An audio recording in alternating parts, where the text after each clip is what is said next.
நாகையில் பிரச்சாரத்தில் ஈடுபட்ட எதிர்க்கட்சித் தலைவர் எடப்பாடி பழனிசாமி பள்ளிவாசலில் பாங்கு ஒலித்ததை கவனிக்காமல் பேசியதால் சலசலப்பு ஏற்பட்டது. எடப்பாடி பழனிசாமி மக்கள் மத்தியில் பேசிக் கொண்டிருந்த போது அருகில் உள்ள பள்ளிவாசலில் பாங்கு ஒலித்தது. இதனை கவனிக்காமல் பேசிக் கொண்டிருந்த எடப்பாடி பழனிசாமியின் காதில் முன்னாள் அமைச்சர் OS மணியன் முணுமுணுத்ததால் அவர் தனது உரையை நிறுத்தினார். பின்னர் பாங்கு முடிந்ததும் சாரிமா என கூறி பேச்சை தொடர்ந்தார்.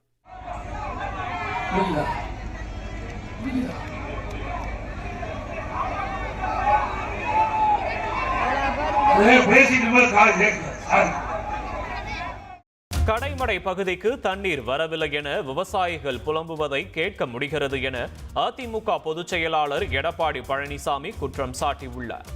மக்களை காப்போம், தமிழகத்தை மீட்போம் சுற்றுப்பயணம் மேற்கொண்டு வரும் EPS நாகையில் 2வது நாளாக பரப்புரையில் ஈடுபட்டார்.